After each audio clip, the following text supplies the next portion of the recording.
Welcome to Star Achiever. Today we are here to discuss regulation of gene expression in eukaryote and prokaryote. क्या discuss करेंगे हम? Regulation of gene expression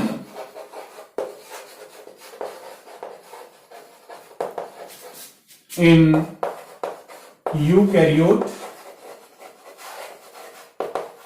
and prokaryote.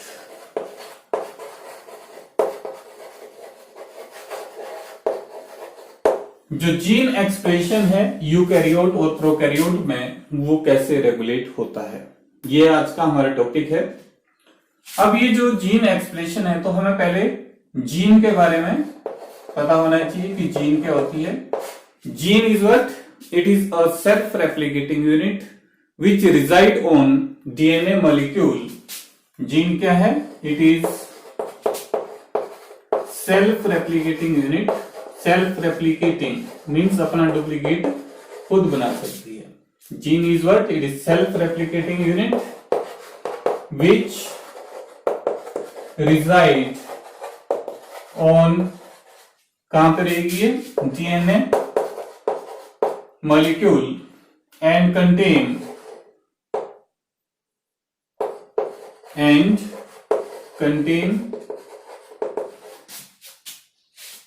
instruction or information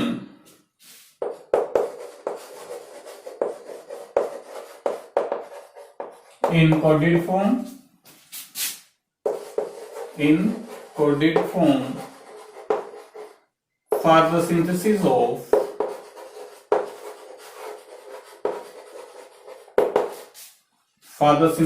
of protein which give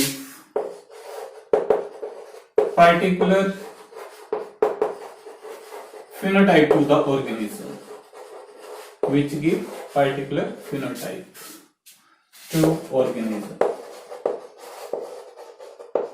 ये हमारे पास gene की definition है। तो हमारे पास जनरल जो मॉलिक्यूलर फॉर्मुलेशन है, जो सेंट्रल डोग्मा है, उसका हमें क्या है, उसका किस तरह से हमें पता होता है सेंट्रल डोग्मा का? सेंट्रल डोग्मा क्या बोलता है? सेंट्रल डोग्मा क्या बोल रहा है कि जो डीएनए है उससे क्या बनता है? आरएनए। सेंट्रल डोग्मा क्या होता है? The flow of genetic information from DNA to RNA and then to protein is called central dogma। अब यहां पे हमारे पास जो सेंट्रल डोग्मा की जो स्कीम है वो इस तरह से है। तो जो डीएनए से आरएनए बनना, आरएनए से प्रोटीन बनना, प्रोटीन क्या देगी आपको? प्रोटीन एक एंजाइम दे देगी और ये जो एंजाइम है ये रिक्टेन के ऊपर एक्ट करके क्या बना देगा? प्रोडक्ट मींस फिनोटाइप दे देगा। क्या देगा ये? फिनोटाइप। तो इसका मतलब क्या हुआ कि इस जीन ने विच रिजाइड ऑन डीएनए ये अपने आप को एक्सप्रेस कर चुकी है।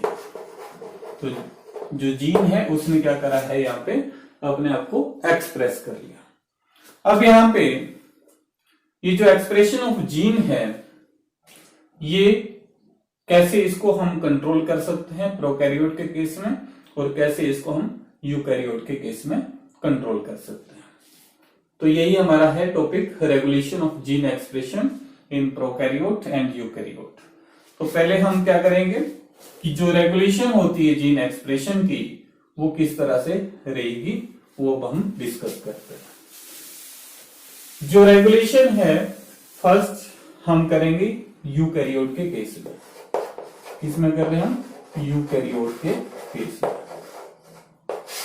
ये जो यूकैरियोट्स होते हैं इनमें हमें पता है, जैसे हमें पता है कि डीएनए से आरएनए का बनना क्या होता है? ट्रांसक्रिप्शन। क्या होती है ये?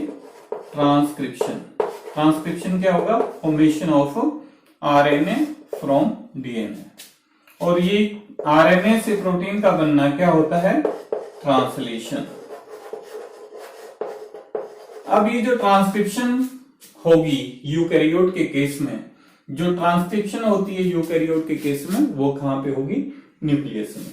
और ये जो ट्रांसलेशन होती है इन केस ऑफ यूकैरियोट ये कहां पे होगी? ये होगी साइटोप्लाज्म में। तो अब हम बात करें कि जो जीन एक्सप्रेशन है वो कैसे कंट्रोल होते हैं यूकैरियोट में या रेगुलेट होते हैं यूकैरियोट में।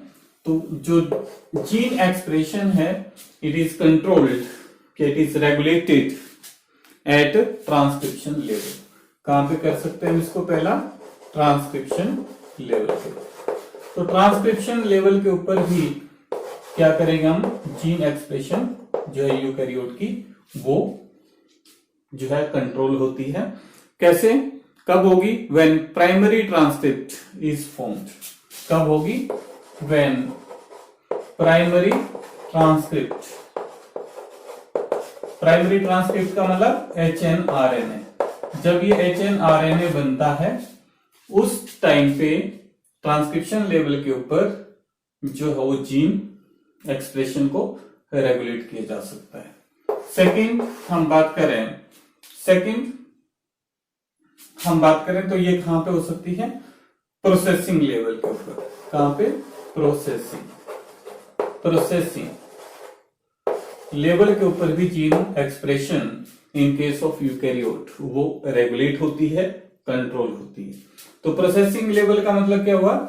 जब हमारे पास HNRNA बना, क्या बना हमारे पास? HNRNA।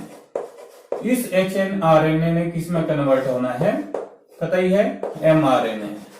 तो mRNA में कैसे कन्वर्ट होता है ये सारा प्रोसेस कहां हो रहा है? न्यूक्लियस के अंदर। तो यहां पे क्या होगी? कैपिंग होगी 5 एंड पे, टेलिंग होती है 3 एंड पे। ये हम डिस्कस कर चुके हैं ऑलरेडी इसको। यहां पे 3 एंड के ऊपर टेलिंग होगी। और जो स्प्लाइसिंग होती है, स्प्लाइसिंग में क्या हो रहा है? स्प्लाइसिंग में जो इंट्रॉन है वो रिमूव हो जाते हैं और जो एक्सोन है वो आपस में जुड़ जाते हैं। तो वो क्या बन जाता है हमारे पास? mRNA। तो इस प्रोसेसिंग लेवल के ऊपर भी क्या होती है?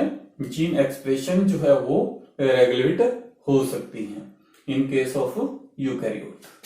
अब थर्ड, ये बार बार मैंने क्या बोला यहाँ पे, ये जो ट्रांसक्रिप्शन होती है mRNA तक ये जो बना, तो ये कहां बना है? सारा का सारा न्यूक्लियस के अंदर। अब इस mRNA ने क्या करना होता है?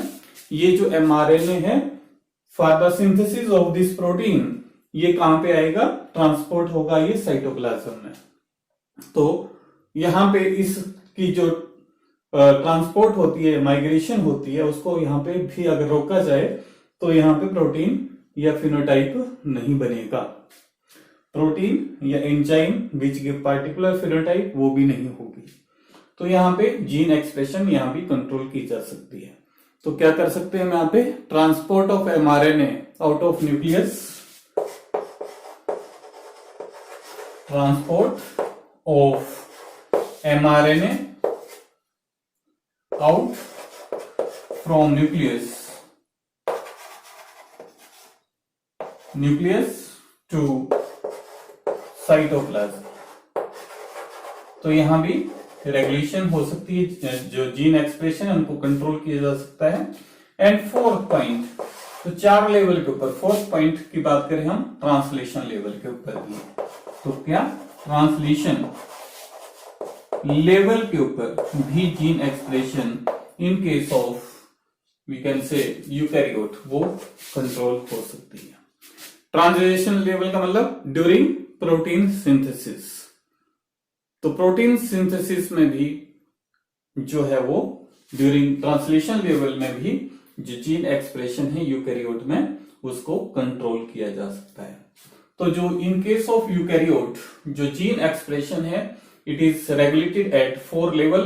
First is at transcription level, second is at processing level, third is at transport of cytoplasm to transport of mRNA to from nucleus to cytoplasm, and last one is at translational level। जब protein synthesis होती है उस time भी जो gene expression है इन case of eukaryote it can be regulated, but in case of prokaryote, prokaryote के case में यहां पे थोड़ा सा अलग हो जाता है। जो प्रोकैरियोट होते हैं हमारे पास, उनमें जीन एक्सप्रेशन किस तरह से रेगुलेट होगी वो अगर यहां हम पढ़ते हैं।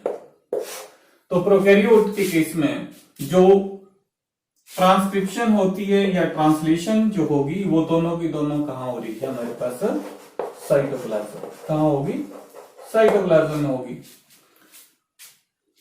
तो यहां पे जो जीन एक्सप्रेशन है उसको कैसे रेगुलेट किया जाएगा, तो यहां पे हमें एक चीज और पता होनी चाहिए, इसको माइग्रेशन की जरूरत नहीं है। जो यहां पे वी कैन से आरएनए बनता है उसको प्रोसेसिंग की भी जरूरत नहीं होती इन केस ऑफ प्रोकैरियोट। तो ये दो चीजें ध्यान रखनी है। यहां पे एक चीज जो है, एक पॉइंट की बात करें हम, जो जैसे सपोज हमारे पास ये डीएनए है प्रोकैरियोट्स का, इसमें क्या होता है, जो transcription means formation of RNA, यहां पे आरएनए बनना शुरू हुआ है, ट्रांसक्रिप्शन एंड ट्रांसलेशन जो होती है वो साइमल्टेनियसली अक्कर होती है। जैसे हमारे पास ये आरएनए बनना शुरू हुआ है, उसी के साथ ही क्या हो गया, प्रोटीन बनना भी शुरू हो गया। ये क्या बन रहा है, आरएनए।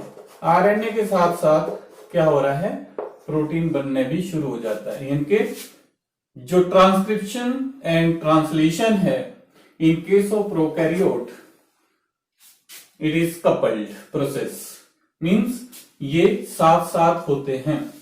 तो साथ साथ होंगे तो यहां पे जैसे ही प्रोटीन बन गई तो प्रोटीन क्या देगी आपको, एक फिनोटाइप देगी। फिनोटाइप या एंजाइम ने क्या बनाया है, फिनोटाइप। तो यहां पे इन केस ऑफ प्रोकैरियोट इसको जो जीन एक्सप्रेशन है उसको ओनली कहां पे, एट ट्रांसक्रिप्शन लेवल के ऊपर ही क्या कर सकते हैं हम, एट ट्रांसक्रिप्शन लेवल के ऊपर ही इनको रेगुलेट किया जा सकता है या कंट्रोल किया जा सकता है। जो एक्सप्रेशन है, जीन एक्सप्रेशन है, उसको ट्रांसक्रिप्शन लेवल के ऊपर ही रेगुलेट किया जाएगा इन केस ऑफ प्रोकैरियोट। क्यों किया जा रहा है, क्योंकि जो ट्रांसक्रिप्शन है और जो ट्रांसलेशन है वो क्या है, कपल्ड है, they occur simultaneously in case of prokaryote. तो प्रोकैरियोट के केस में ध्यान रखना कहां पे हो रही है, ट्रांसक्रिप्शन लेवल के ऊपर ही हम इसकी जीन को रेगुलेट कर सकते हैं। अब हमारे पास क्वेश्चन अराइज होता है कि what regulate the gene expression. ये जो जीन एक्सप्रेशन है इसको कौन रेगुलेट करता है, कि what regulate the gene expression. सभी को पता है कि जो डीएनए है, सेल में क्या होता है, डीएनए में कुछ स्पेशल सीक्वेंस होते हैं जो जीन एक्सप्रेशन को रेगुलेट करते हैं। जैसे यहां पे मैं एक एग्जांपल ले रहे हूं मैं, जनरली ये हमारे पास जीन है that which reside on the DNA molecule. ये जो जीन है इसमें ये पर्टिकुलर सेगमेंट यहां पे क्या है, ये मैंने लिया है स्ट्रक्चरल जीन। ये जो स्ट्रक्चरल जीन है, स्ट्रक्चरल जीन हमेशा क्या करेगी, स्ट्रक्चरल जीन्स क्या बनाएगी, एमआरएनए बना देगी इन केस ऑफ यूकैरियोट, और प्रोकैरियोट में भी आरएनए ही बनाएगी। और आरएनए से क्या बन जाएगा, प्रोटीन। प्रोटीन बन गई, प्रोटीन से क्या बन जाएगा हमारे पास, एंजाइम। एंजाइम रिएक्टेंट के ऊपर एक्ट करके प्रोडक्ट बना देगा और दिस गिव्स यू फिनोटाइप। क्या देगा आपके पास, ये फिनोटाइप दे देगा। अब यहां पे जो हमारे पास यूकैरियोट्स होते हैं, जो यूकैरियोट होते हैं उसकी जो जीन होती है, हमने ये स्टडी करा था, क्या होती है इसकी जीन, मोनोसिस्टोनिक। क्या होती है, मोनोसिस्टोनिक। और ये जो प्रोकैरियोट होते हैं इनकी जीन्स क्या होती है, पॉलीसिस्टोनिक। इनकी जीन क्या होती है, पॉलीसिस्टोनिक। अब ये जो मोनोसिस्टोनिक जीन्स है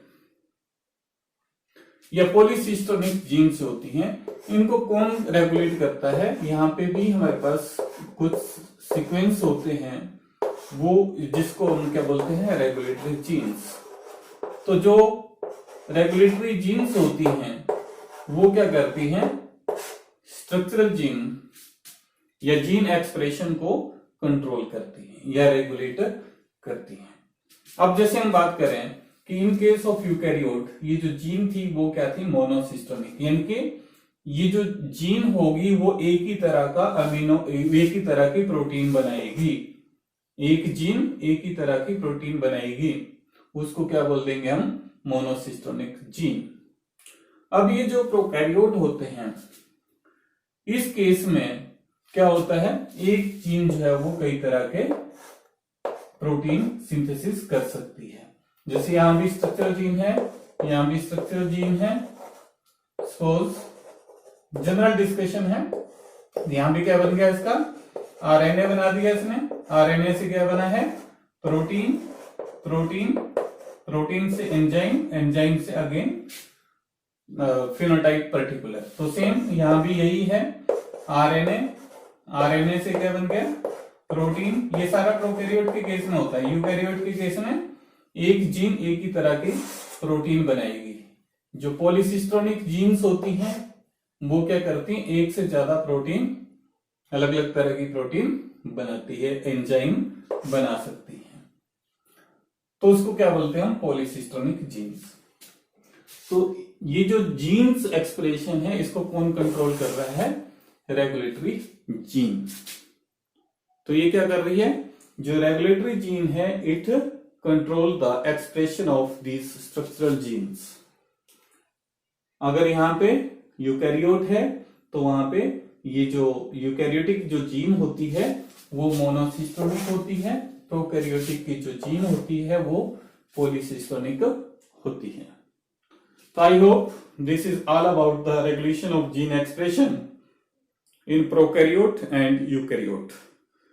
और ये टॉपिक आपको समझ आ गया होगा कि जो जीन एक्सप्रेशन है उनको कैसे रेगुलेट किया जाता है प्रोकैरियोट में और यूकैरियोट में। जो हमारा नेक्स्ट वीडियो होगा वो लैक ओप्रोन के ऊपर होगा। वहां पे हम लैक ओप्रोन डिस्कस करेंगे in case of Escherichia coli, that is a bacterium. Thank you. Thanks for watching.